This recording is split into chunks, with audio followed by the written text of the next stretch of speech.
Kembali setelah 10.000 tahun kultivasi. Bab 311 hingga bab 315. Bab 311. Terbang ke Pulau Suo-Suo. Kuo Lili tidak pernah berhasil mengetahui identitas Jiang Tian dan terdiam, tidak mampu berkata apapun.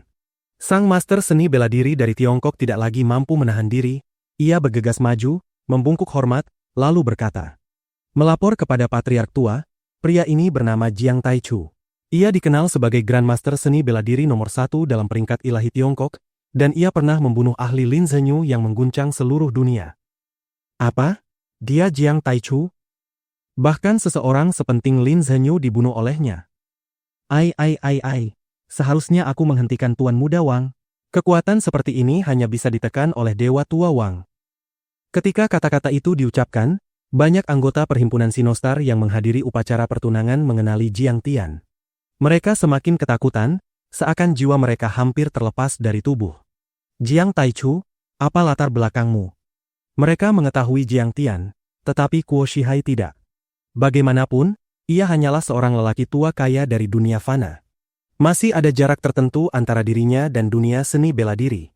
Setelah situasinya dijelaskan kepadanya, Kuo Shihai begitu terkejut hingga tubuhnya tiba-tiba bergetar hebat. Ia menunjuk Kuo Junfeng dan Kuo Lili sambil mengaum. Bagaimana mungkin kalian tidak memahami? Orang sekuat ini, bagaimana kalian tidak menyelidikinya terlebih dahulu? Bagaimana kita bisa menyinggungnya? Ayah, apa yang harus kita lakukan? Kakek, aku tahu aku salah. Kuo Junfeng dan Kuo Lili juga menyadari bahwa mereka telah menimbulkan masalah besar, dan mereka panik. Sudahlah, jika bertemu orang sekuat ini, kita hanya bisa menundukkan kepala dan mengakui kekalahan. Kuo Shihai merenung sejenak, lalu menghela napas panjang penuh kesedihan. Ia menggelengkan kepala dan berkata, karena dia datang demi uang, maka kita akan memuaskannya. Dengan demikian, ia segera berjalan keluar, menangkupkan kedua tinjunya, lalu berkata dengan suara lantang. Tuan Jiang, mohon berhenti. Orang tua yang sudah pikun ini tidak mengenali wajah sejati Anda dan telah membawa bencana bagi keluarga Kuo. Jiang Tian tertawa dingin dan berkata, hehe, hanya itu? Aku tidak tertarik mendengar omong kosongmu. Tuan Jiang, 10 miliar, akan segera saya bayarkan kepada Anda. Selain itu, Anda juga akan menerima 10 miliar lagi sebagai bunga. Kuo Shihai tersenyum pahit, membungkuk dan memohon. Karena kita masih satu generasi, mohon ampuni keluarga Kuo kami dan biarkan kami hidup. Jiang Tian sama sekali tidak memedulikannya. Ia berbalik menatap Kuo Lili yang gemetar di belakang Kuo Shihai dan bertanya. Apakah kamu tahu di mana tempat latihan Wang Zhongyan? Aku tahu. Saat kami bertunangan, aku pernah pergi menemuinya sekali. Kuo Lili tidak berani menatap mata Jiang Tian. Wajahnya pucat, kepalanya tertunduk, dan ia menjawab dengan suara gemetar. Baik. Jiang Tian mengangguk, lalu kembali menatap Kuo Shihai. Keluarga Kuo kalian, dari awal sampai akhir, menyebutku, orang desa dari daratan. Kalianlah yang lebih dulu menindasku. Aku datang untuk menagih, tetapi kalian justru menghadapi aku dengan senjata. Ini sudah menjadi permusuhan hidup dan mati. Bagaimana mungkin aku melepaskan kalian begitu saja? Bahkan memusnahkan seluruh klan kalian pun tidak cukup untuk membayar semuanya. Ini. Kuo Shihai terdiam tak mampu berkata apa-apa. Wajahnya dipenuhi kepahitan, penyesalan, dan ketakutan. Tubuhnya bergoyang seakan-akan ia tiba-tiba menua 10 tahun. Kalian menipuku demi pil umur panjang. Kuo Junfenglah yang memimpin Kuo Lili mengundang para ahli untuk membunuhku, dan hari ini Kuo Changsheng pun telah jatuh ke dalam jebakan. Jadi, aku akan membunuh Kuo Junfeng dan Kuo Changsheng.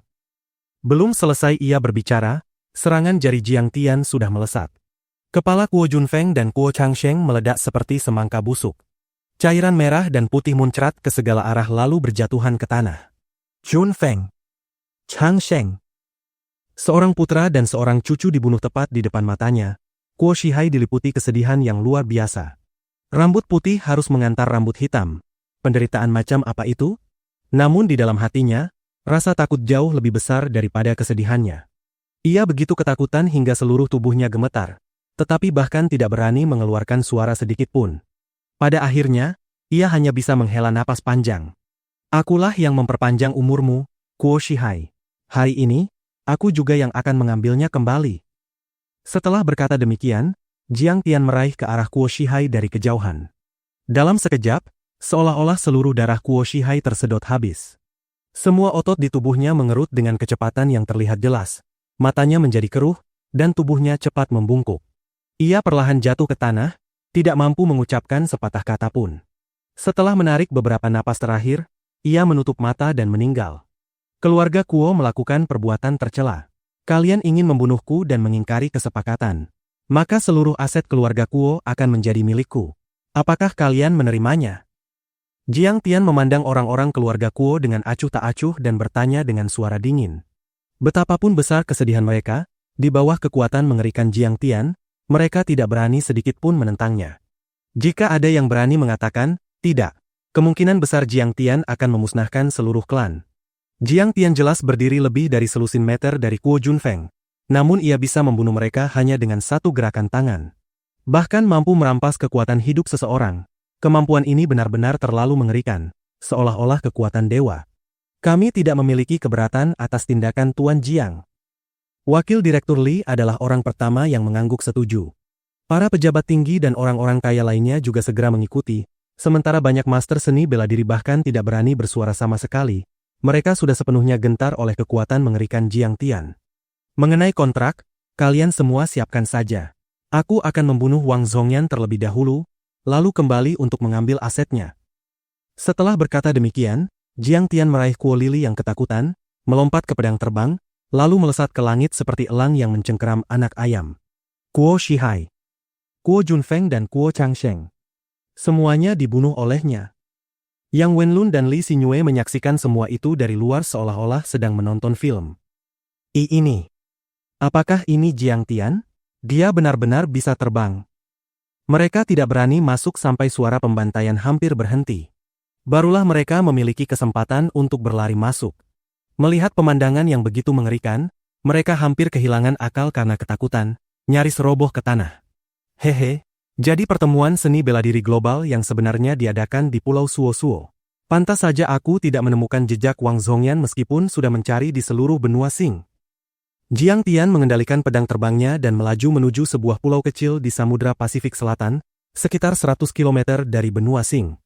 Kuo Lili mengatakan bahwa tempat latihan Wang Zhongyan bukan berada di benua Xing, melainkan di sebuah pulau kecil sekitar 100 mil di selatan Selat Malaka. Bukan hanya tempat latihan Wang Zhongyan yang berada di sana. Banyak tempat latihan para master jahat lainnya juga berada di pulau itu. Tempat tersebut setara dengan aula utama perhimpunan Sinostar, bahkan bisa dikatakan dipenuhi oleh para ahli kuat. Selain itu, banyak pula pakar seni bela diri berkumpul di sana. Sebagian besar memiliki hubungan baik dengan Wang Zhongyan, yang membuat kekuatan mereka semakin besar. Saat Kuo Lili mengatakan kata-kata itu, sebenarnya ia memang berniat mengintimidasi Jiang Tian, ingin membuatnya menyadari betapa sulitnya situasi yang dihadapinya agar ia mundur. Selama perhimpunan Sinostar masih ada, maka dirinya dan keluarga Kuo masih memiliki peluang untuk bertahan hidup. Namun siapa sangka Jiang Tian justru tertawa keras dan berkata, "Haha, bagus sekali. Kebetulan aku sedang kekurangan mangsa." Kuo Lili begitu marah hingga hampir pingsan. Ia menggertakkan gigi, membenci Jiang Tian sampai ke tulang-tulangnya, merasa pria itu terlalu kejam dan arogan. Namun ketika ia melihat kemampuan Jiang Tian, berdiri di atas pedang terbang yang melesat di langit dengan kecepatan hampir menembus penghalang suara, kegelisahan kembali menyelimuti hatinya. Sejak mengetahui kemampuan Wang Zhongyan, ia selalu sangat percaya diri terhadap perhimpunan Sinostar dan menganggapnya sebagai sandaran terbesar. Tetapi sekarang, ia merasakan kegelisahan yang belum pernah terjadi sebelumnya dan tidak lagi begitu yakin. Sebuah pikiran mengerikan muncul di benaknya. Mungkin Jiang Tian benar-benar mampu memusnahkan perhimpunan Sinostar. Kecepatan Jiang Tian terlalu cepat. Tanpa memberi waktu bagi pemerintah benua Xing untuk bereaksi, dalam waktu sekitar 10 menit ia sudah tiba di udara di atas Pulau Suo-Suo. Sebenarnya, bahkan jika mereka sempat bereaksi, itu pun tidak akan berguna. Selama Kuo Lili berada di tangan Jiang Tian, mereka tidak berani menggunakan senjata termal apapun. Pulau Suo-Suo tidak terlalu besar, kelilingnya hanya sekitar 5 hingga 6 km, tetapi medannya sangat rumit. Di kedalaman pegunungan, di tebing-tebing curam dan jurang terjal, hanya ada satu jalan sempit yang memungkinkan sekitar 10 orang berjalan berdampingan, membentang hingga ke puncak gunung. Dilihat dari ketinggian di langit, jalan dari kaki gunung dipenuhi orang. Seluruh kota kecil itu kemungkinan dapat menampung lebih dari 1000 orang. bahkan telah dibangun tembok batu megah yang mengelilinginya. Sementara altar utama Perhimpunan Sinostar berada di sebuah platform di lereng gunung, dengan beberapa aula tinggi berdiri di sana. Indra spiritual Jiang Tian dengan cepat mengunci lokasi altar utama di pertengahan gunung. Ia melihat gerbang gunung yang tinggi dan megah, yang dari kejauhan memancarkan aura keagungan. Namun ketika Jiang Tian membaca beberapa kata di gerbang itu, ia langsung tertawa. Selain tulisan, altar utama Perhimpunan Sinostar, terdapat pula 3 karakter besar lainnya, rumah biru. Terlihat jelas bahwa meskipun Wang Zhongyan sudah berusia 100 tahun, ia tetap tidak mampu bersikap tenang. Ia tidak melupakan kejayaan masa Republik dan bahkan masih memimpikan untuk membangun kembali kejayaan tersebut demi menjadi musuh dunia seni bela diri Tiongkok. Jiang Tian terbang hingga ke depan gerbang. Seketika itu juga, 2 penjaga berpakaian biru berjalan mendekat dan berteriak. "Siapa di sana? Berani menerobos wilayah terlarang Perhimpunan Sinostar kami, apakah kamu ingin mati?" Penjaga lainnya mengenali Kuo Lili dan segera tersenyum meminta maaf. "Oh, jadi Nona Kuo. Kami sedang mengadakan konferensi seni bela diri internasional di sini, orang luar tidak diizinkan masuk. Silakan kembali."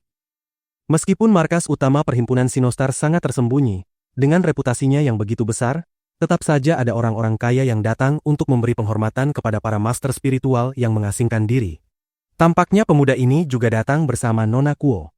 Tanpa berkata sepatah kata pun, Jiang Tian mengeluarkan pedang terbangnya. Kilatan cahaya hitam melesat di udara, dan pedang terbang itu menebas ke arah gerbang dengan suara dentang keras. Boom! Dengan ledakan keras, seperti hantaman proyektil artileri, pintu marmer megah itu hancur berkeping-keping. Wang Zhongyan, keluar dan mati. Raungan naga Jiang Tian menggema ke segala arah, bergemuruh seperti guntur, sementara ia melesat lurus menuju aula pusat bagaikan naga murka. Pada saat ini, di dalam aula pusat telah berkumpul banyak penyihir aliran jahat dari Laut Selatan dan para ahli seni bela diri, mengelilingi sebuah kursi batu tinggi. Di atas kursi itu duduk seorang pria bertubuh luar biasa tinggi dan besar, mengenakan jubah biru, berbincang dengan gembira bersama orang di sampingnya. Di sekelilingnya terdapat banyak master jahat dari Laut Selatan, ada yang menyeramkan seperti hantu. Ada yang panas membara seperti matahari, ada yang darahnya bergejolak dengan aura merah pekat, ada yang dipenuhi niat bertarung, dan ada pula yang dingin serta muram seperti ular yang sedang berhibernasi. Di bagian bawah, Su Mozhai, yang namanya mengguncang seluruh Hong Kong, hanya duduk di posisi tersembunyi, wajahnya muram dan penuh keputusasaan. Aku tidak menyangka Perhimpunan Sinostar dan ilmu sihir Laut Selatan akan bergabung. Mereka 10 kali lebih kuat daripada kita. Di masa depan, mereka pasti akan menekan dunia Hong Kong dan Feng Shui kita. Su Mozhai meneguk anggur, mulutnya terasa pahit. Ia menggelengkan kepala dan menghela napas panjang. Bab 312. Satu pedang menghancurkan gerbang gunung. Dalam konferensi seni bela diri internasional, selain membahas berbagai kerjasama serta bertukar artefak dan bahan langka, terdapat pula tahap terpenting, kompetisi antar praktisi seni bela diri. Para master seni bela diri bukanlah makhluk transenden yang terlepas dari dunia. Mereka tetap memperebutkan kekuasaan dan kepentingan, terbagi dalam berbagai tingkatan, serta membahas peringkat. Secara alami, konflik pun kerap terjadi di antara mereka. Hal ini karena dunia seni bela diri tidak memiliki sistem peringkat tunggal yang mutlak. Bahkan bisa dikatakan para penyihir justru lebih agresif daripada para kultivator bela diri. Pada tanggal sekian bulan sekian, dimanapun aku berada, aku akan mengalahkan kalian semua hingga tersungkur. Bertarung dengan kalian hanyalah pemborosan waktu. Hahaha. Siapapun yang menang dalam pertarungan antar master seni bela diri biasanya akan mengadakan jamuan besar untuk memamerkan kemenangan mereka agar semua orang mengetahuinya. Mampu mengalahkan lawan di depan umum sambil mengeluarkan tantangan dalam kompetisi seperti ini tanpa diragukan lagi berarti menegaskan identitas dan posisi seseorang, sekaligus menjadi kebanggaan besar. Su Mozhai adalah master seni bela diri dari Sekte Jimat dan sejak lama tidak puas terhadap pendekatan benua Sing, yang juga sangat mahir dalam bidang tersebut. Karena itu, ia baru saja menantang You Xingchen, namun dengan mudah dikalahkan. Ia dapat melihat bahwa dalam pertempuran tersebut, You Xingchen tidak hanya menggunakan jimat tradisional, tetapi juga beberapa teknik sihir, yang membuatnya kalah dengan sangat telak. "Kakek, bukankah Perhimpunan Tiongkok sejak awal sudah bekerja sama dengan para master jahat?" Tanya seorang gadis kecil berpakaian jubah dao berwarna kuning almond dengan bingung. Memang ada beberapa master jahat dari Laut Selatan yang bergabung dengan Perhimpunan Tiongkok, seperti Ao Yela dan yang lainnya. Namun mereka tidak dianggap sebagai ahli kelas 1. Su Mozhai memandang beberapa sosok tinggi di bawah panggung dan tersenyum pahit. Tetapi kali ini, sekte-sekte besar seperti sekte penyihir Wu, sekte penyihir darah, sekte penyihir api, dan sekte penyihir ular telah bersatu. Konon entitas besar di belakang mereka, sekte penyihir hitam, bahkan mungkin akan bergandengan tangan dengan Wang Zhongyan. Jejak ketakutan mendalam melintas di matanya. Ia menghela napas dan berkata, sebagian besar sekte besar ini berasal dari Myanmar, Thailand, dan wilayah sekitarnya. Mereka memiliki banyak master seni bela diri dengan tingkat kultivasi tinggi. Dia membawa begitu banyak orang kuat. Apa Wang Zhongyan tidak takut mereka akan memberontak? Tanya si gadis kecil berjubah Dao dengan alis berkerut. Wang Zhongyan bukan orang bodoh, tentu ia memiliki cara sendiri untuk menekan mereka.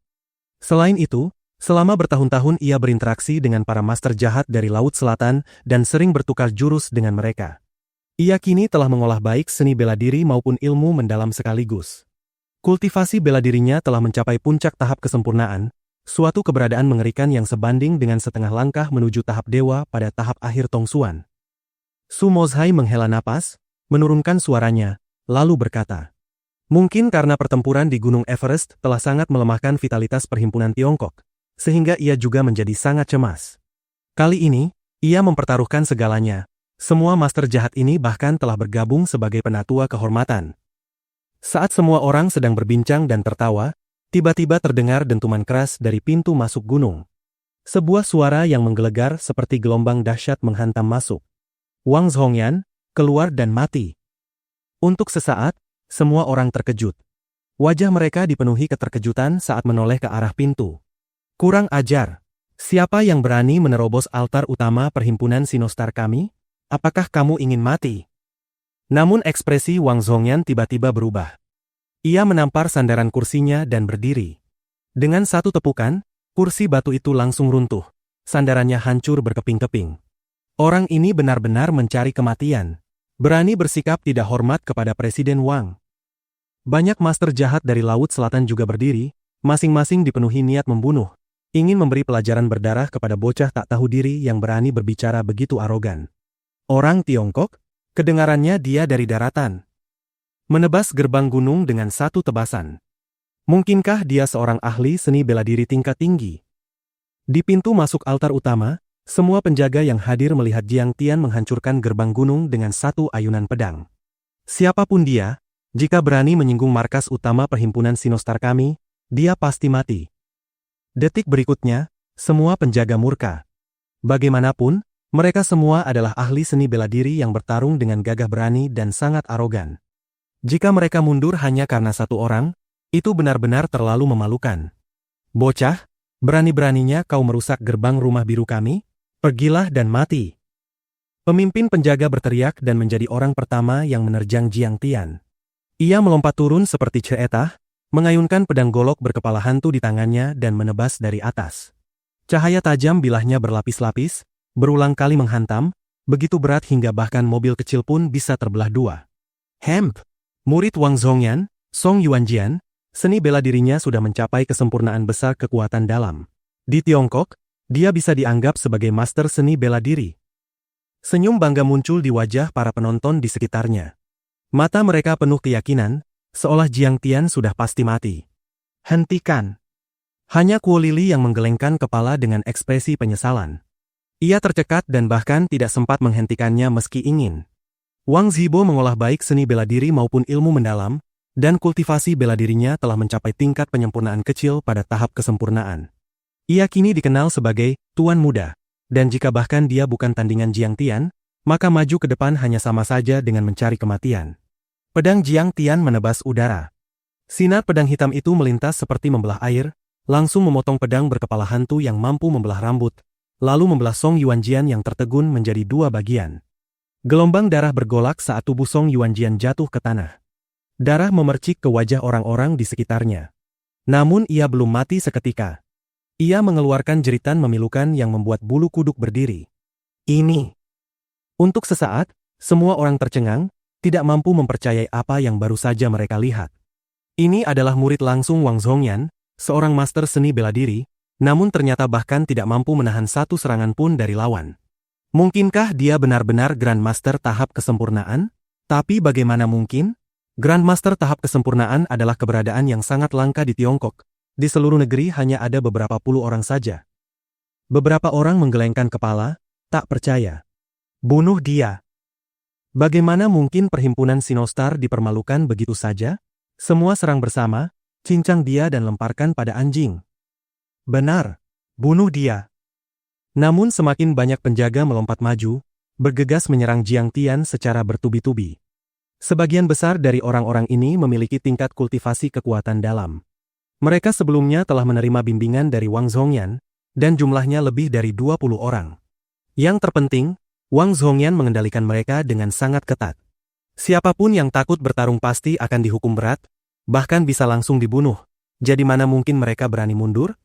Wang Zhongyan telah terkenal baik di dalam maupun luar negeri sejak lama, bahkan mulai berkultivasi lebih awal daripada Lin Zhenyu. Ia adalah seorang guru tua dari generasi yang sama dengan Ye Tianren, ayah Ye Zhantian, yang juga mengolah seni bela diri dan ilmu mendalam sekaligus. Para murid sektenya masing-masing memiliki keunggulan sendiri.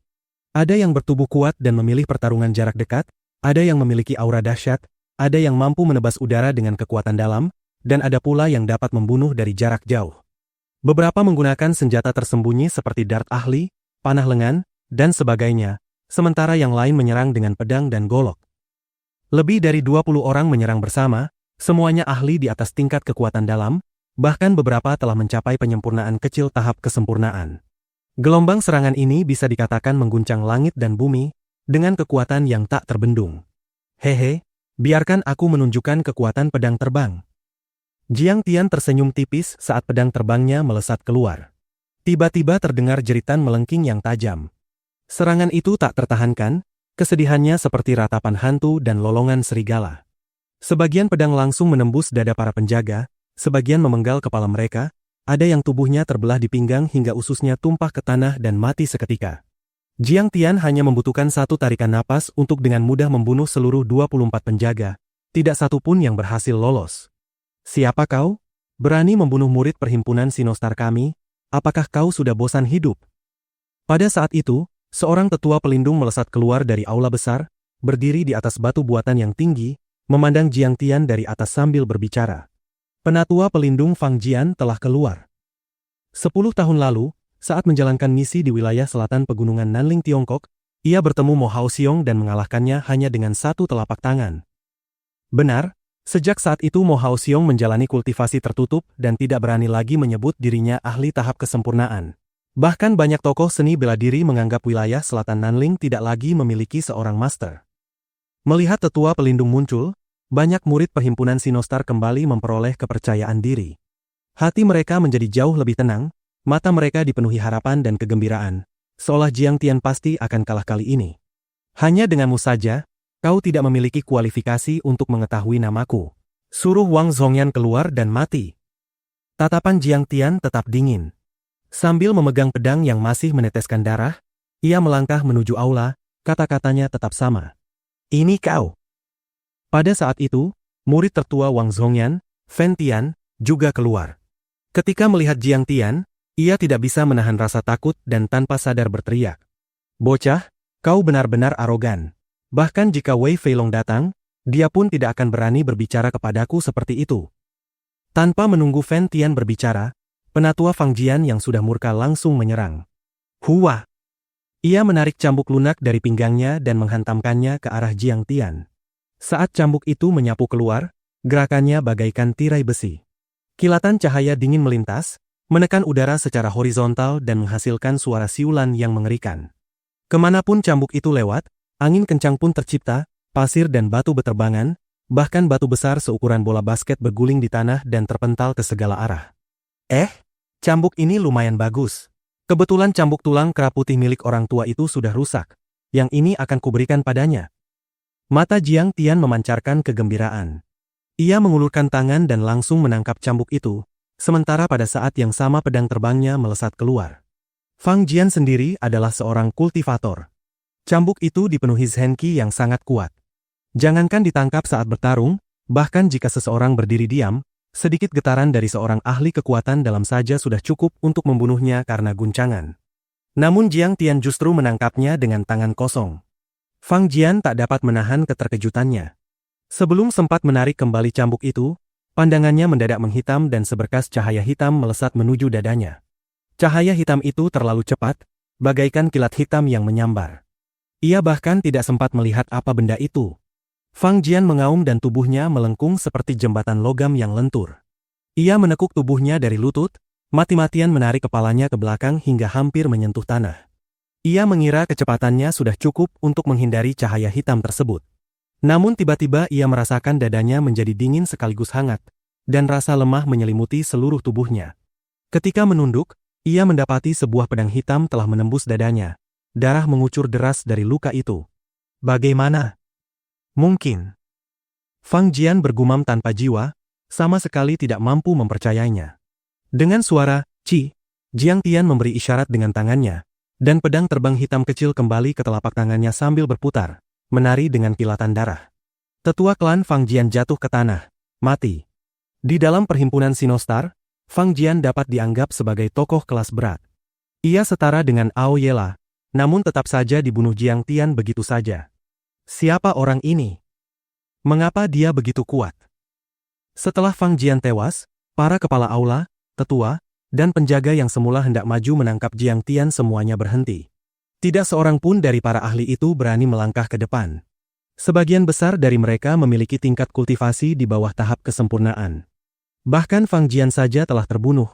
Jika mereka maju, itu hanya sama dengan mencari kematian tanpa arti. Hanya saja, hingga saat ini mereka masih tidak dapat menebak identitas Jiang Tian, dan tidak memahami mengapa perhimpunan Sinostar justru menyinggung dewa kematian seperti dirinya. Bab 313. Pertempuran terkuat dalam setengah abad. Siapa sebenarnya orang ini? Berani-beraninya datang ke aula utama perhimpunan Sinostar untuk membunuh. Banyak orang hingga kini masih belum pulih dari keterkejutan. Sebenarnya, benua Qing telah memiliki sejarah lebih dari setengah abad, bahkan lebih lama daripada lingkaran besar.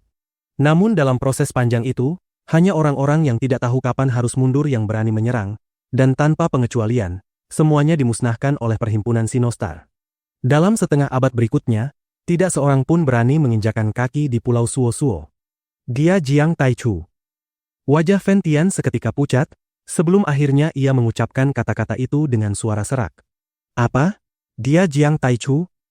Begitu kata-kata itu keluar, wajah semua orang di halaman berubah. Banyak yang secara naluriah mundur selangkah. Bisa dikatakan, meskipun orang biasa mungkin tidak mengenal Asia Tenggara, nama Jiang Taichu bergema keras di hati para ahli kuat. Di puncak Gunung Everest, ia membunuh Ao Yela, cendekia besar teratai biru, batu bersayap hitam, dan para ahli lainnya, seperti dewa iblis yang turun ke dunia. Selain itu, kabarnya ia juga telah membunuh Lin Zhenyu dari lingkaran besar di Tiongkok dan oleh kelompok naga dinobatkan sebagai Grand Master tahap kesempurnaan nomor 1. Yang lebih tak terduga lagi, Jiang Tian justru mengambil inisiatif untuk menyerang mereka. Banyak ahli kuat perhimpunan Sinostar telah dimusnahkan olehnya di Everest. Kami bahkan belum mencarimu, tetapi kau justru datang sendiri ke depan pintu kami. Di mana keadilan? Sungguh tak terduga. Terlalu dominan, terlalu arogan, terlalu ganas. Mulai hari ini, siapapun yang termasuk perhimpunan Sinostar harus mati. Jiang Tian berdiri dengan kedua tangan di belakang punggung dan berkata dengan tenang. Jika ingin hidup, lepaskan pakaian biru kalian, berlutut, dan menyerah. Kurang ajar. Apa kau benar-benar mengira bisa berbuat sesuka hati di Asia Tenggara? Wang Zhongyan menatap Jiang Tian, tetapi tidak mengatakan sepatah kata pun. Tiba-tiba, seorang lelaki tua tinggi dengan rambut merah menyala, bertelanjang kaki, dan seluruh tubuhnya dipenuhi tato, mendadak bergerak. Boom! Sebuah telapak tangan raksasa sepanjang 3 meter yang terbentuk dari api merah darah menghantam ke arah Jiang Tian. Api itu bersuhu sangat tinggi dan dipenuhi racun. Bahkan menghirup sedikit saja bisa berakibat fatal. Seorang ahli kekuatan dalam pun bisa tewas seketika. Dialah pemimpin sekte api dari kultus Fodo api. Ia tidak menggunakan metode seni bela diri ataupun Zenki, melainkan mantra untuk mengendalikan unsur api dan memadatkannya menjadi nyala raksasa. Namun jika ia benar-benar bertindak, kekuatannya setidaknya mampu menandingi racun lava milik Lin Zhenyu dan membakar seorang Grandmaster seni bela diri biasa hingga mati. Pedang terbang hitam kecil di tangan Jiang Tian menebas udara, memicu hembusan angin kencang. Dalam sekejap, Telapak api raksasa itu terbelah menjadi potongan-potongan, dan lidah-lidah api terpancar ke segala arah. Beberapa anggota perhimpunan Sinostar di sekitarnya ikut terkena. Mereka hanya sempat menjerit 2 kali saat menghindar, sebelum langsung terbakar menjadi abu. Pedang terbang. Itu pedang terbang. Apakah itu benar-benar pedang terbang legendaris, atau hanya pedang yang dikendalikan dengan ki? Jika itu benar-benar pedang terbang, maka dia berada pada tingkat dewa manusia. Pedang terbang itu bisa membesar dan memanjang. Kalau bukan pedang terbang, lalu apa lagi? Bahkan wajah Wang Zhongyan berubah pucat karena terkejut, sementara pemimpin sekte api yang baru saja menyerang menjadi semakin ketakutan dan menyesal. Pedang terbang. Menurut legenda, hanya seorang pendekar pedang abadi yang mampu melepaskan kekuatan seperti itu. Mungkinkah Jiang Tian juga seorang pendekar pedang abadi? Jika Jiang Tian benar-benar seorang abadi pedang, maka perbedaan kekuatan antara dirinya dan semua orang di sini terlalu besar. Konon, baik seni bela diri maupun ilmu mendalam, jika dikultivasi hingga batas tertinggi, keduanya dapat mencapai keabadian. Keabadian terbagi menjadi 3 tingkat: dewa manusia, dewa bumi, dan dewa langit. Pendekar pedang abadi adalah mereka yang secara khusus mengolah jalan pedang untuk mencapai keabadian. Namun, apapun jenis keabadiannya, semuanya merupakan keberadaan yang hanya bisa mereka impikan. Baiklah, karena kau ingin mati, akan kupenuhi keinginanmu. Jiang Tian mengangkat tangannya dan memancarkan seberkas cahaya dari ujung jarinya. Cahaya itu langsung menembus dahi Huo Zhengleng yang ketakutan, membuatnya menjerit memilukan sebelum roboh ke tanah. Begitu kuat. Banyak pemimpin sekte Fodo diliputi teror, mata mereka penuh ketakutan. Tak heran ia bisa bertindak sesuka hati di puncak Gunung Everest. Ternyata kekuatannya telah mencapai tingkat seperti itu, bahkan seorang ahli tongsuan dengan kultivasi tinggi pun bukan tandingannya. Wang Zhongyan, kemarilah dan mati. Jiang Tian menatap Wang Zhongyan dan berkata dengan dingin. Jiang Taichu, perhimpunan Sinostar kami memiliki puluhan ribu anggota dan penganut, serta banyak ahli kuat yang mengawasi. Master spiritual dan Grandmaster tahap kesempurnaan jumlahnya seperti ikan di sungai. Apakah kau benar-benar ingin menjadi musuh kami? Wang Zhongyan memarahi dengan nada panik. Selain itu, aku adalah penasihat negara yang terhormat di benua Sing. Bahkan presiden pun adalah penganutku. Jika kau berani menyentuhku, kau telah menyinggungku, pasukan pemerintah benua Sing tidak akan membiarkanmu pergi. Cucumu Wang Zibo sudah kubunuh. Wajah Jiang Tian tetap tenang. Ia sengaja memancing Wang Zhongyan agar bergerak. Wang Zhongyan begitu marah hingga memuntahkan darah. Wang Zibo adalah cucu yang paling ia sayangi dan banggakan, namun kini telah dipenggal oleh Jiang Tian, ia harus menanggung duka seorang berambut putih yang kehilangan yang berambut hitam. Semua orang mengira Wang Zhongyan akan segera bertindak. Namun tak disangka, ia justru menekan amarahnya, menghela napas panjang, menggelengkan kepala, lalu berkata dengan senyum pahit. Jiang Taichu, jangan terlalu berlebihan. Dalam pertempuran di puncak Everest, aku tidak tahu bahwa kau akan merebut bunga peri itu. Jika tidak, aku tidak akan. Ia ternyata berniat mundur. Dari sudut pandangnya, Jiang Tian pernah membunuh seorang master puncak tahap kesempurnaan. Jika benar-benar bertarung, ia tidak memiliki kepastian penuh untuk menang. Kau pikir aku datang untuk membahas pertempuran di Everest? Apakah kau tidak tahu bahwa perhimpunan Sinostar dan Meng Kong pernah mencoba membunuhku?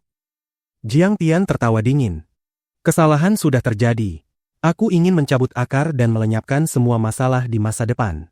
Terus terang saja, aku tidak tenang jika kau masih bersama perhimpunan Sinostar. Kapan kau akan tiba-tiba menjadi gila dan mencoba membunuhku lagi? Tuan Jiang, aku, Wang Zhongyan, selalu menepati kata-kataku. Jika hari ini kau meninggalkan altar utama perhimpunan Sinostar dan berdamai denganku, maka semua yang telah terjadi akan kuanggap selesai, kata Wang Zhongyan dengan serius. Jiang Tian menggelengkan kepala dan tersenyum malas. Jika kau ingin aku percaya padamu, itu mudah. Tunjukkan ketulusanmu, berlututlah dengan patuh dan akui kekalahan. Dia benar-benar menyuruh Presiden Wang berlutut dan mengakui kalah? Ini terlalu arogan. Setelah mendengar itu, semua orang tercengang, tidak percaya dengan apa yang baru saja mereka dengar. Seorang master ibarat naga. Siapa di antara mereka yang tidak dipenuhi kebanggaan dan memandang rendah dunia? Mereka telah melihat banyak master yang sombong, tetapi belum pernah melihat seseorang searogan Jiang Tian. Siapakah Wang Zhongyan sebenarnya? Sejak masa Republik, Ia telah memasuki tahap kesempurnaan dan dikenal sebagai seorang master besar. Memimpin Rumah Biru, ia mampu berdiri sejajar dengan tokoh-tokoh besar seperti Huang Jinrong dan Du Yuesheng. Kini ia menguasai wilayah Nanyang, menjadi penasihat negara benua Qing, dikenal sebagai Kaisar Agung benua Qing, statusnya begitu tinggi dan terhormat. Namun hari ini, Jiang Tian justru memintanya berlutut dan mengakui kekalahan. Ini benar-benar di luar nalar. Ketika Wang Zhongyan mendengar hal itu, ia murka. Wajahnya menggelap, urat di dahinya menonjol, dan ia berteriak dingin. Jiang Taichu, aku menghargai bahwa kau adalah jenius seni bela diri. Karena kita sama-sama keturunan bangsa Yan Huang, aku tidak ingin bertarung denganmu. Tetapi jika aku tidak menghormatimu, kau bahkan tidak sebanding dengan setitik debu. Orang tua ini telah memasuki tingkat Grandmaster tahap kesempurnaan sejak usia 30-an, sehingga namaku pun berubah. Saat itu aku mampu berdiri sejajar dengan Ye Tianren. Selama puluhan tahun aku berkultivasi dengan tekun, memadukan seni bela diri Tiongkok dan teknik Nanyang. Tingkat kultivasiku terus meningkat, hingga mencapai tahap ilahi untuk melihat kebenaran. Bahkan jika Ye Zhantian datang, bahkan jika Lin Zhenyu hidup kembali, mereka tetap harus memberiku sedikit penghormatan. Kau baru terkenal. Beberapa hari dan sudah berani menyuruhku berlutut memohon ampun? Kau benar-benar tidak tahu batas langit dan bumi. Kau terlalu banyak omong kosong. Alih-alih berlutut dan mengakui kalah, kau malah mengulur waktu. Jiang Tian menjentikan pedang terbang hitam kecil di tangannya. Niat bertarungnya meningkat sedikit demi sedikit, hingga seolah menembus awan. Baiklah, hari ini akan kubiarkan kau mengetahui apa itu teknik seni bela diri Tiongkok yang sejati, dan apa itu teknik Nanyang yang sejati. Mata Wang Zhongyan tiba-tiba dipenuhi keganasan. Niat membunuhnya terlihat jelas saat ia berbicara sambil menggertakkan gigi. Teknik Nanyang? Apa hebatnya itu? Bukankah Ao Yela bisa kutampar mati dengan satu gerakan tangan? Belum lagi Ye Tianren. Bahkan jika Ye Zhantian datang, aku bisa membunuhnya hanya dengan satu jentikan jari. Jiang Tian tertawa meremehkan. Tuan Wang tampaknya sangat percaya diri. Kalau begitu jangan buang waktu, mari bertarung. Baik, kau memang arogan. Hari ini aku akan mengeksekusimu sebagai persembahan bagi arwah cucuku yang malang dan seluruh anggota perhimpunan Sinostar yang kau bunuh. Kebencian lama dan baru berkecamuk di dalam hatinya. Niat membunuh Wang Zhongyan melonjak tajam, dan aura yang sangat kuat menyapu ke segala arah. Aura itu sangat dingin dan mencekam, menyebabkan suhu dalam radius puluhan meter turun drastis. Awalnya tempat ini berada di wilayah beriklim tropis.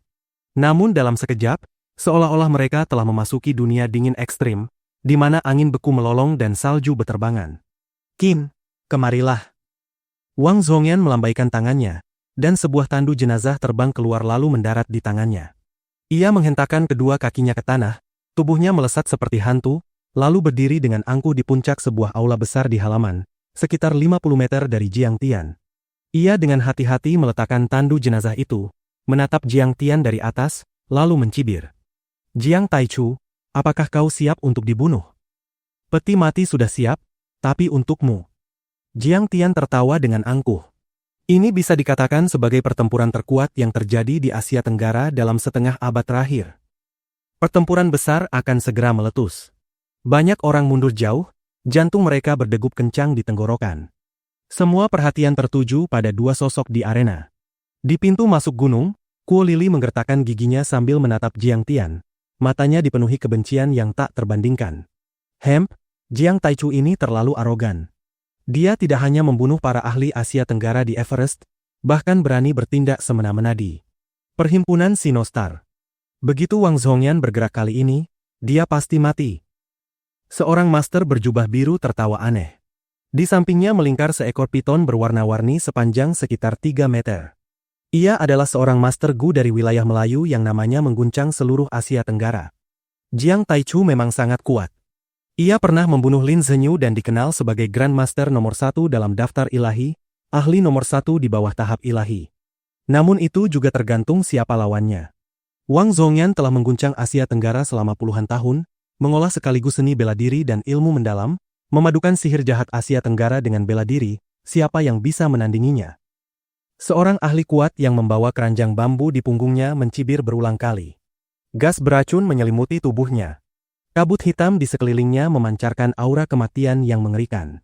Ia adalah seorang ahli obat dari Myanmar, seorang master racun. Hemp, meskipun Jiang Taichu membunuh Lin Zhenyu, apakah kau pikir itu berarti ia memenuhi syarat untuk melawan Wang Zhongyan? Terlalu kekanak-kanakan. Dari segi senioritas saja, Lin Zhenyu masih jauh di bawah Wang Zhongyan. Master Jimat Benua Xing, Yao Xingchen, mencibir dengan nada meremehkan. Bab 314. Pertarungan melawan Wang Chongyan. Ia juga telah mencapai puncak tongsuan dalam seni bela diri. Meskipun ia mampu membunuh Grandmaster seni bela diri dan menekan mereka, ketika dibandingkan dengan Wang Zhongyan, ia masih terlalu lemah. Hemp, dalam pertempuran ini, Jiang Taichu pasti akan tumbang. Harus kau tahu, ini adalah aula pelatihan Wang Zhongyan. Banyak ahli kuat bergegas keluar dari aula dan berdiri di berbagai bangunan. Ketika mereka mendongak, sebagian besar dari mereka mengira Jiang Tian sudah mati tanpa kemungkinan hidup. Kakek, apakah dia Jiang Taichu? Mengapa dia begitu muda dan tampan? Daois perempuan kecil dengan jubah daois kuning memandang Jiang Tian dengan rasa ingin tahu. Wajahnya yang kekanak-kanakan dipenuhi kekaguman dan rasa takjub. Sejak ia menerobos gerbang gunung, Jiang Tian telah menggunakan sebuah mantra untuk mengubah penampilannya. Pada saat ini, matanya bagaikan bintang, hidungnya tinggi dan lurus, kulitnya putih seperti giok, rambut panjangnya mengalir seperti air terjun, dan pakaian putihnya tanpa noda sedikit pun, seolah seorang makhluk abadi turun ke dunia fana. Min, dia memang Jiang Taichu. Su Mozhai menghela napas panjang, dan beberapa jejak iri muncul di matanya. Ia tampak hanya berusia sekitar 20 tahun, namun sudah memiliki kualifikasi untuk bertarung melawan Wang Zhongyan. Kehormatan macam apa ini? Menurutmu Jiang Taichu akan menang? Dari apa yang dikatakan orang-orang di sekitar, Jiang Taichu sepertinya sudah kalah.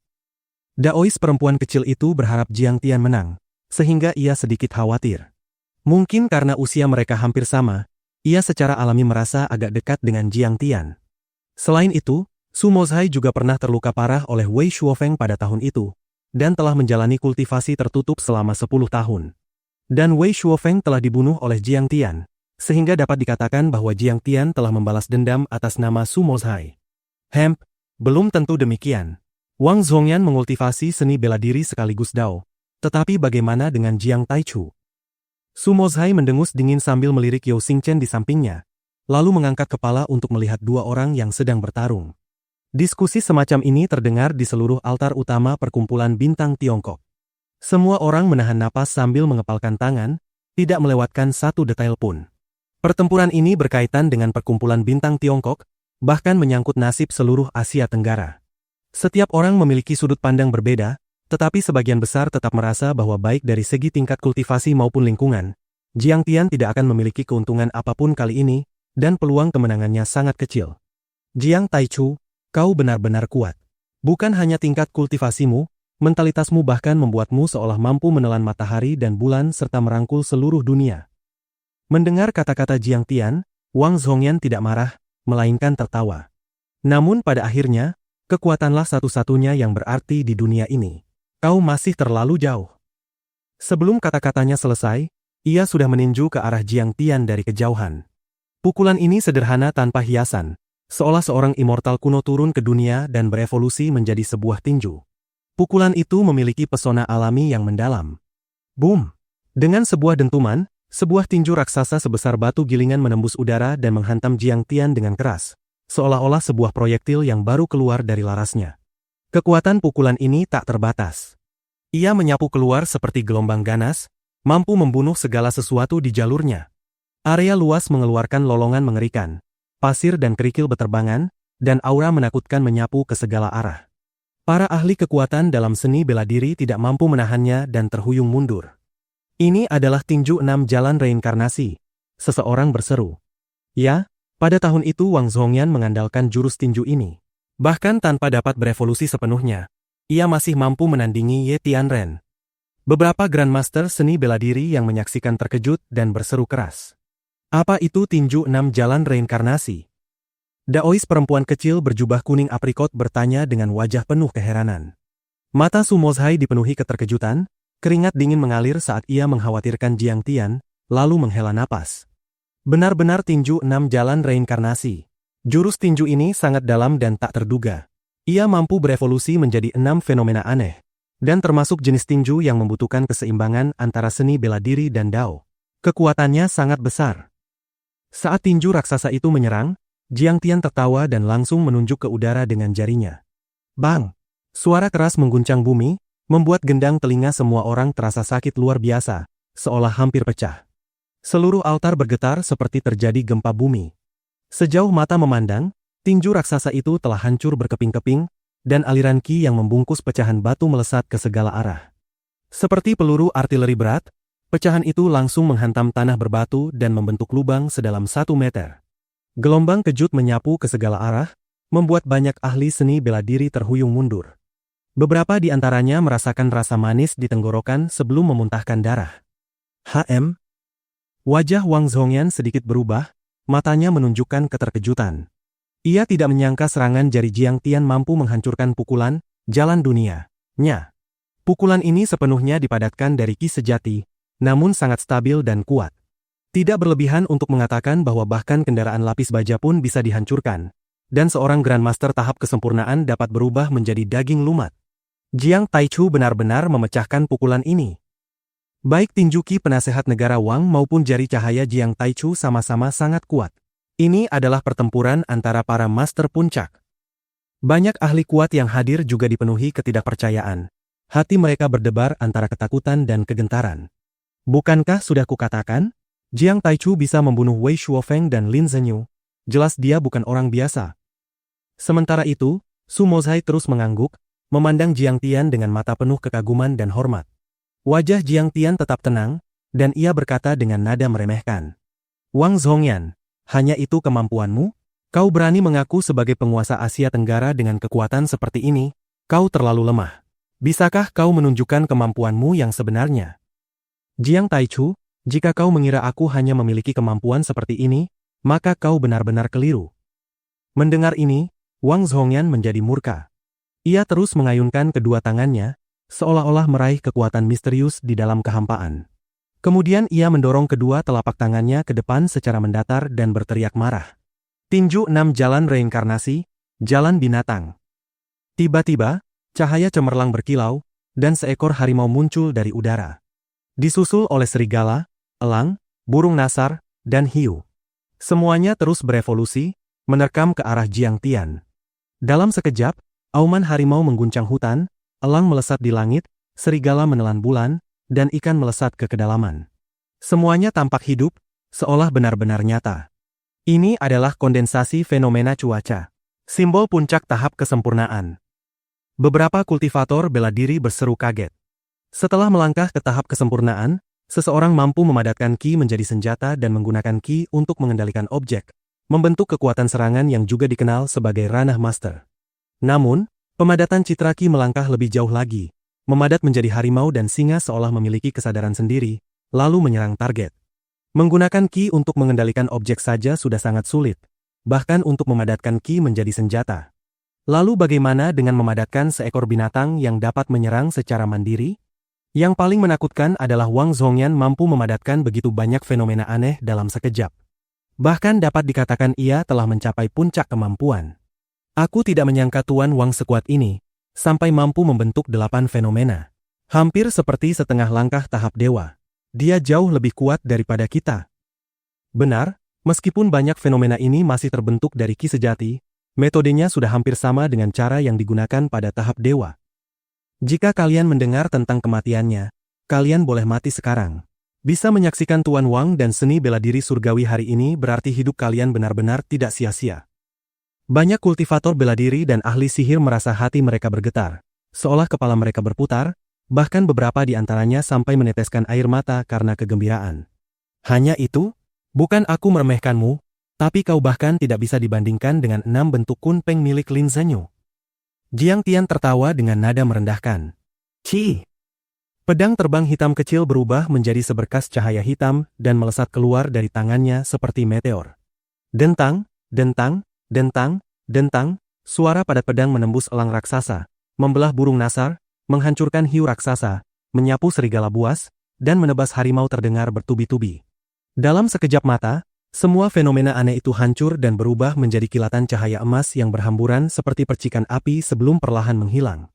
Hukum para kultivator menyatakan, 1 pikiran adalah 1 sekejap, 20 kata adalah 1 momen, 20 momen adalah satu jentikan jari, 20 jentikan jari adalah satu napas, satu siang dan satu malam adalah 30 siulan waktu. Satu sekejap adalah waktu tersingkat di dunia, jauh lebih singkat daripada satu jentikan jari. Bagi para penonton, bahkan belum sempat berkedip, mereka tidak melihat pedang terbang hitam kecil melesat keluar, juga tidak melihat Jiang Tian bergerak. Pada saat ini, seluruh arena menjadi sunyi mematikan. Apa yang terjadi? Mengapa tiba-tiba hancur? Seseorang berseru dengan kebingungan. Sepertinya Jiang Taichu mengaktifkan pedang terbangnya. Beberapa orang mencubit dagu mereka dan berpikir sejenak sebelum akhirnya membuka mulut dengan susah payah. Suara mereka sangat kering dan serak. Apakah ini kekuatan pedang terbang? Bukankah ini terlalu mengerikan? Beberapa orang bergumam tak percaya. Jika pedang ini menebas tubuh kita. Seorang master seni yang telah memasuki tingkat kultivasi gemetar ketakutan dan tidak sanggup melanjutkan kata-katanya. Kecepatan pedang terbang terlalu cepat, ia mampu menembus penghalang suara dan melampaui batas penglihatan manusia. Segala teknik sihir para warlock menjadi tidak berguna, karena sebelum teknik itu mengenai tubuhnya atau bahkan sebelum mantra teknik jari selesai diucapkan, pedang terbang sudah terlebih dahulu membunuhmu. Hah? Kali ini Wang Zhongyan benar-benar bertemu lawan yang tangguh. Namun Su Mozhai hanya terus mencibir, menikmati kemalangan pihak lain. Karena perkumpulan bintang Tiongkok memiliki latar belakang rumah biru dan tidak ditoleransi oleh pihak resmi Tiongkok, sangat sulit bagi mereka untuk memperluas pengaruh ke wilayah pedalaman Tiongkok. Melihat Wang Zhongyan dipermalukan, Su Mozhai merasa seolah baru saja memakan semangka beku di hari yang sangat panas. Satu kata. Luar biasa. Ini. Hati Wang Zhongyan berdegup kencang, dan ekspresi serius kembali menyelimuti seluruh wajahnya. Serangan jari Jiang Tian sebelumnya ternyata hanya menghasilkan hasil imbang. Jalan binatang, jauh lebih kuat daripada pukulan, jalan manusia.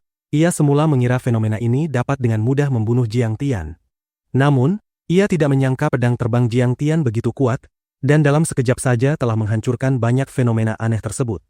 Jalan hantu lapar. Mata Wang Zhongyan membelalak saat ia mengaum. Teknik jari, jurus tinju, jimat, serta berbagai metode lainnya muncul silih berganti. Dalam sekejap, angin dingin berhembus, disertai lolongan hantu dan auman serigala, membuat dunia dipenuhi aura menyeramkan. Aura hantu itu hitam pekat seperti tinta dan sangat kental, seperti gumpalan lem hitam padat yang bergulung. Banyak roh jahat meronta dan mengaum di dalamnya. Pemandangan itu mengerikan hingga membuat bulu kuduk berdiri. Aura semacam ini sangat dingin, jahat, dan juga sangat beracun. Kemanapun ia lewat, tanah langsung membeku, bunga layu, tanaman hijau mengering, bahkan berubah menjadi abu yang beterbangan. Seorang master seni yang telah memasuki jalur kultivasi bisa mati hanya karena tersentuh sedikit saja. Bunuh! Segera setelah itu, di tengah kekuatan Yin Baleful, para prajurit hantu dan jenderal hantu terbentuk. Diiringi suara pembunuhan yang menggema dari segala arah, mereka menerkam ke arah Jiang Tian. Sebagian dari mereka memiliki usus yang membusuk dan terseret keluar, sebagian kehilangan tangan atau kaki dengan darah menetes, sebagian tidak berkepala, dan sebagian lagi berwajah busuk hingga memperlihatkan tulang pipi dan gigi putih mereka. Seorang jenderal hantu dengan satu lengan terputus meraung ke langit, mengeluarkan lolongan aneh seperti roh gentayangan. Ia menusuk ke arah Jiang Tian dengan tombaknya. Ujung tombak itu berkilau dengan cahaya dingin dan mengguncang kehampaan, membuat pasir dan debu beterbangan kemana-mana. Ini terlalu mengerikan. Energi neraka ini benar-benar mengerikan. Daois perempuan kecil berjubah warna aprikot itu begitu ketakutan hingga tubuhnya gemetar. Wajah cantiknya kehilangan warna, ia terhuyung mundur dan bersembunyi di belakang Su Mozhai. Bab 315. Asosiasi Tiongkok untuk Pengendalian Keadaan Bintang.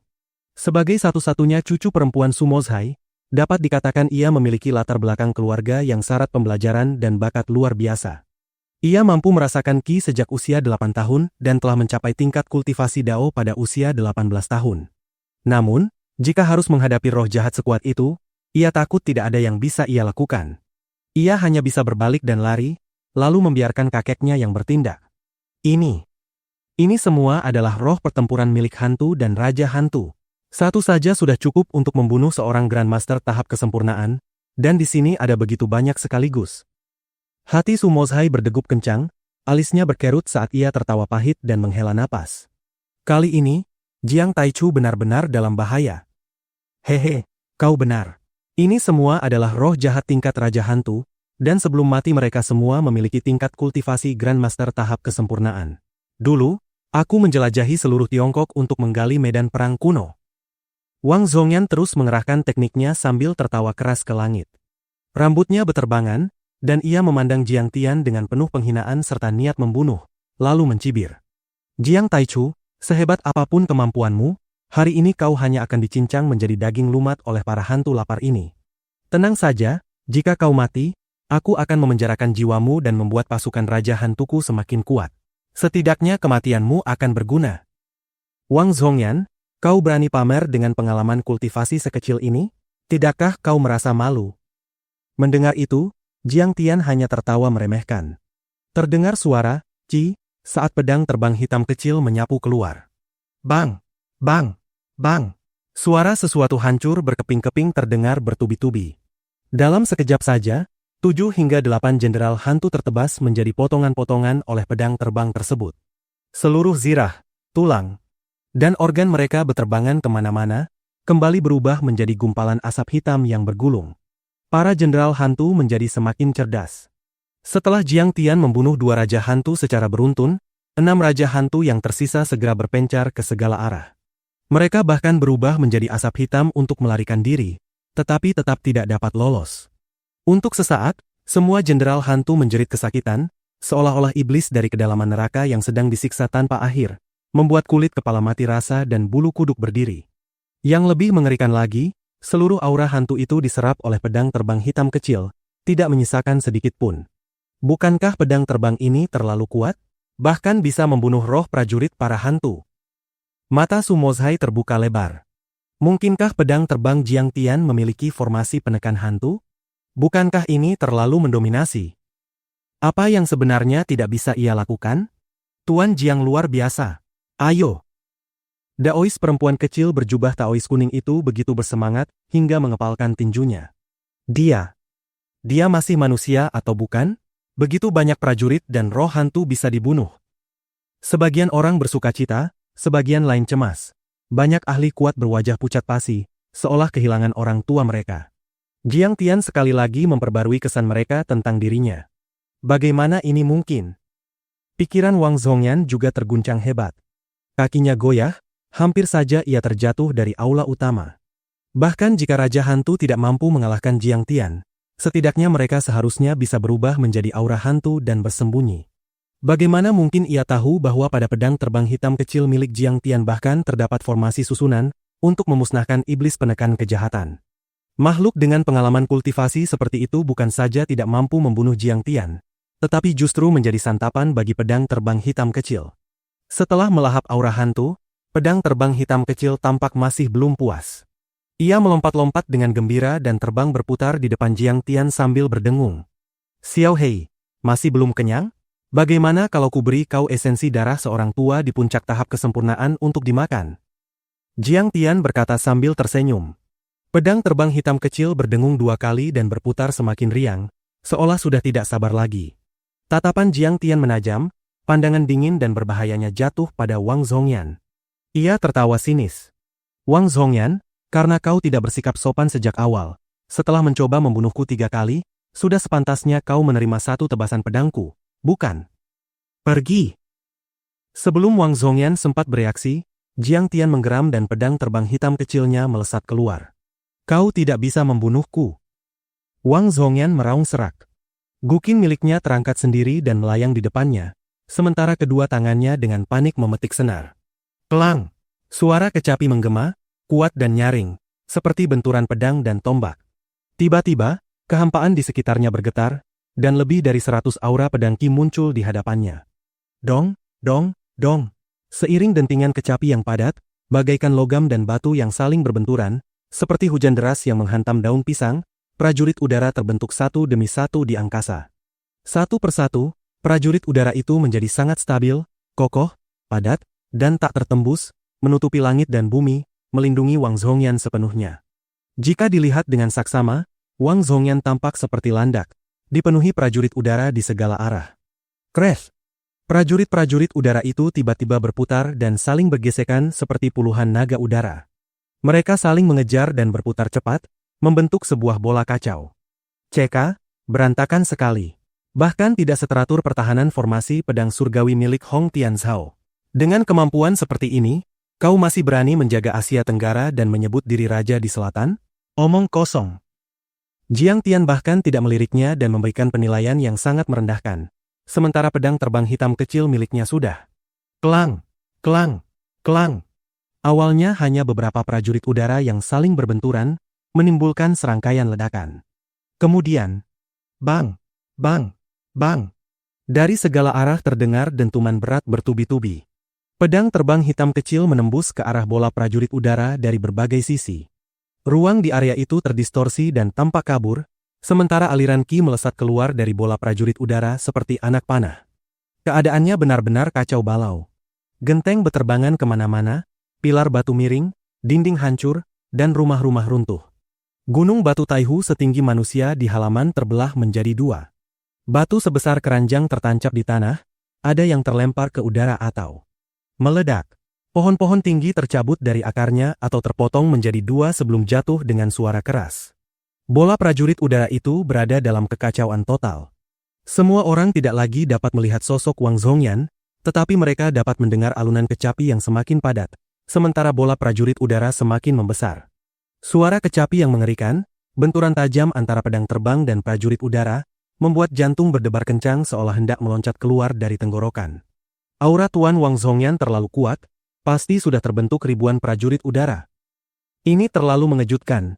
Ini adalah ranah para master. Wang Zhongyan benar-benar fosil hidup di kalangan master. Beberapa orang menghela napas kagum. Tetapi Wang Zhongyan tampaknya berada pada posisi yang tidak menguntungkan. Seseorang berkata dengan cemas.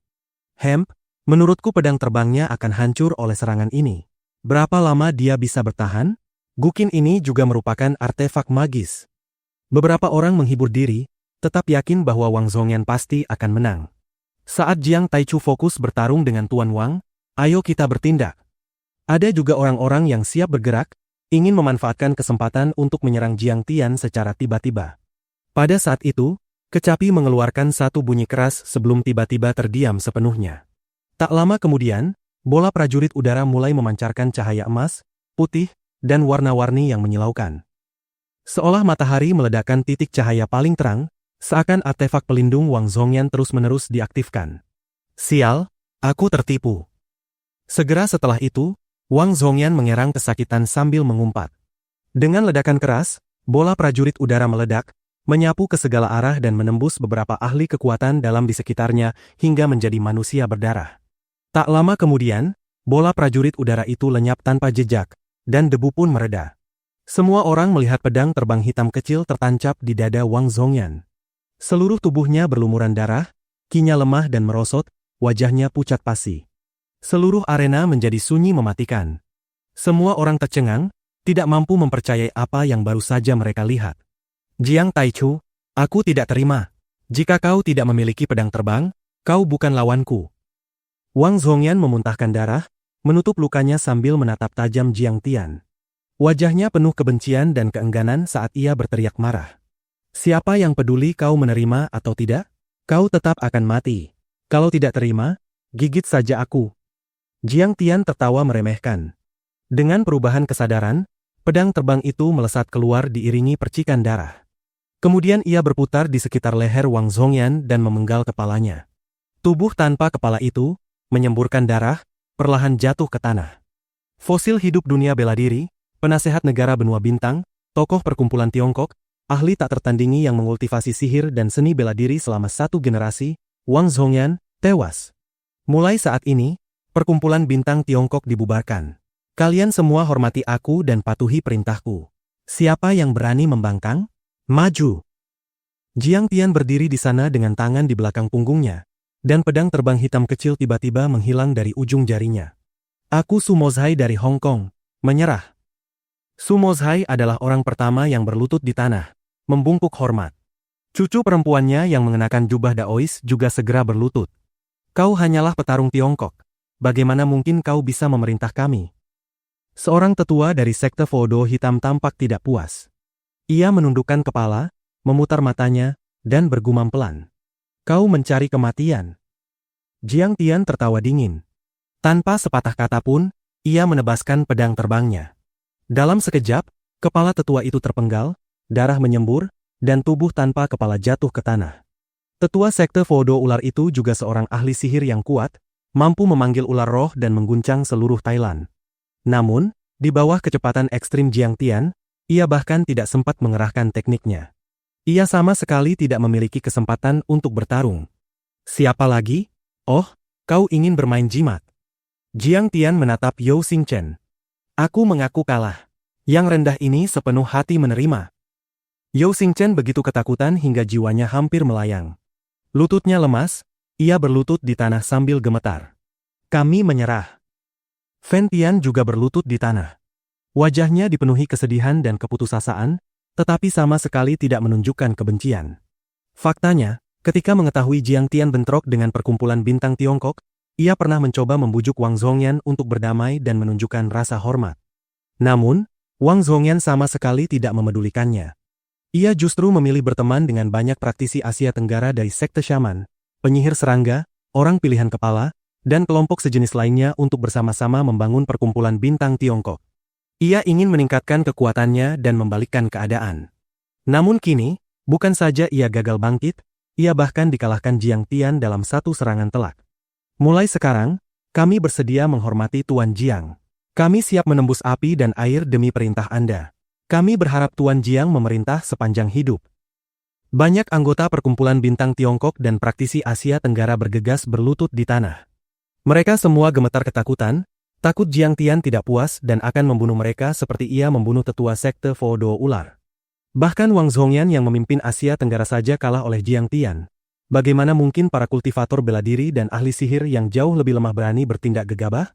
Bagaimana dia bisa begitu kuat, bahkan membunuh dewa tua Wang Zhongyan? Dia benar-benar terlalu mengerikan. Di tengah kerumunan, Kuo Lili juga berlutut di tanah sambil gemetar. Dapat dikatakan bahwa hanya karena sedikit keserakahannya, Wang Zhongyan jatuh dan perkumpulan bintang Tiongkok berpindah tangan. Untuk sesaat, seluruh halaman dipenuhi para ahli kuat yang berlutut, dan hanya sosok tinggi Jiang Tian yang berdiri tegak di tengah halaman, memandang ke bawah dengan angkuh, seolah seorang immortal. Nama Jiang Taichu kali ini benar-benar telah mengguncang dunia, menjadi terkenal di seluruh penjuru sebagai sosok kuat. Bahkan Wang Zhongyan pun terbunuh. Di seluruh dunia ini, berapa banyak orang yang masih bisa menjadi lawan Jiang Taichu? Melihat Jiang Tian yang dikelilingi para ahli kuat Asia Tenggara yang berlutut, Su Mozhai menghela napas dalam hati, matanya dipenuhi keterkejutan. 20 Januari 2009, malam menjelang tahun baru Imlek.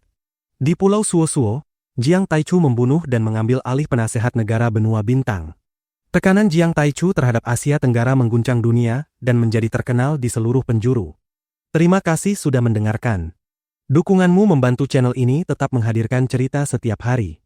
Link dukungan tersedia di deskripsi. Bersambung.